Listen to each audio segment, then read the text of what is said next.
Private tuition থেকে 4 বন্ধু একই বাইকে চেপে বাড়ি ফেরার পথে দুর্ঘটনার কবলে পড়ে তাতে বাইকে থাকা 4 জন ছাত্র গুরুতরভাবে জখম হয়। দুর্ঘটনার পরবর্তী সময় 4 জনকে উদ্ধার করে পথ চলতি লোকজনেরা নিয়ে আসে হাসপাতালে এবং হাসপাতালে চিকিৎসকরা 4 জন ছাত্রের মধ্যে একজনকে মৃত বলে ঘোষণা করে। পরবর্তী সময় ঘটনার খবর পেয়ে ছুটে আসে পরিবারের লোকজনেরা। মর্মান্তিক দুর্ঘটনাটি ঘটে নোয়ানিয়ামুড়া এলাকায়। জানা গেছে, ছাত্রদের বাইকের সাথে অপর বাইকের সংঘর্ষ ঘটে এবং 4 জন ইন্দ্রনগর নোয়াগাঁও উচ্চতর মাধ্যমিক বিদ্যালয়ের 10ম শ্রেণীর ছাত্র। বর্তমানে 3 জন আহত ছাত্র জিবিপি হাসপাতালে চিকিৎসাধীন অবস্থায় রয়েছে এবং নিহত ছাত্রের ঘটনা ছড়িয়ে পড়তেই কান্নায় ভেঙে পড়ে গোটা পরিবার।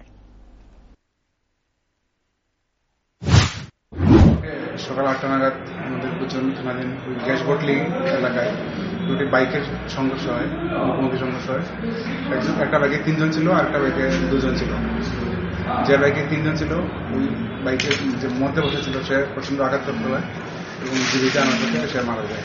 নামটা কি? তার নাম ইমরান মিয়া। আর বাকি যে আহত হয়েছে তাদের অবস্থা কিরকম? বাকি 2 জন সারা সেরকম ফাটাল কিছু নয়, সুস্থ হয়ে যাবে।